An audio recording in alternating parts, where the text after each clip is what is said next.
Hey everyone, Chris Dawson here running for Invercargill City Council, and today I'd like to talk about rates capping. So what is rates capping and why is it on the agenda? Well, central government likes to pick on local government, and this particular central government is having a field day picking on local government. And one of the ideas they've stolen from Australia is rates capping. So what that means is that councils are limited to how much they can put up rates each year, say 3-4%, something like that, normally tied to CPI or inflation. So this has been in Victoria and New South Wales for about a decade now.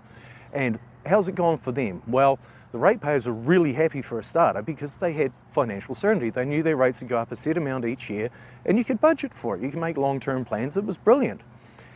But then they start asking questions like, well, when are you going to fix that swimming pool? When are you going to build this? When are you going to fix that? When are you going to do stuff? And the councils have turned around and said to their ratepayers, we can't. Our rates are capped.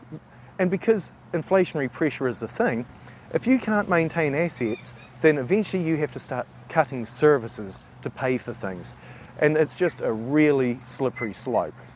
So that's the Australian experience. Why don't we look just up the road, a bit closer to home? Clutha District Council. I read a brilliant article interviewing Brian Cadigan, the Mayor of Clutha District, and he came out of the shearing sheds, ran for the mayoralty, and is just finishing his fifth term. He's standing down. And he got in on the policy of capping rates at 4%.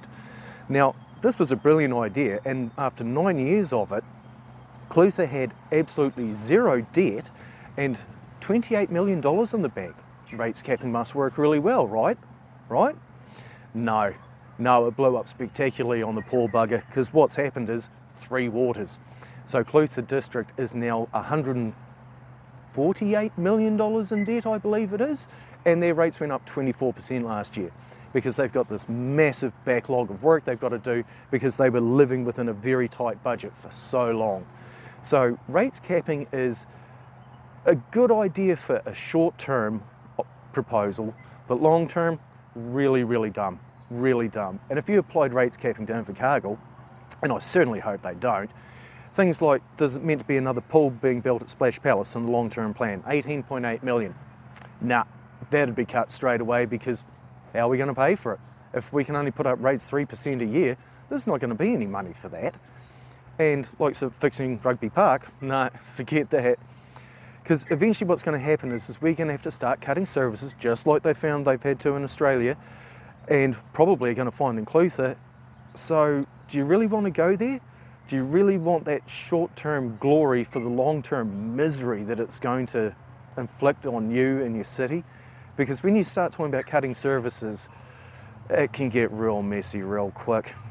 So by all means, if you think rates capping is a good idea, look at what's happened in Australia, look at what's happened in Clutha, and I'd humbly suggest you change your mind. Like I say, good short-term idea, very painful long-term idea. Just don't go there. Might be all right for a triennium or, one election cycle, but long-term, no, really dumb idea. So those are my thoughts. Jump into the comments and let me know what you think. Cheers.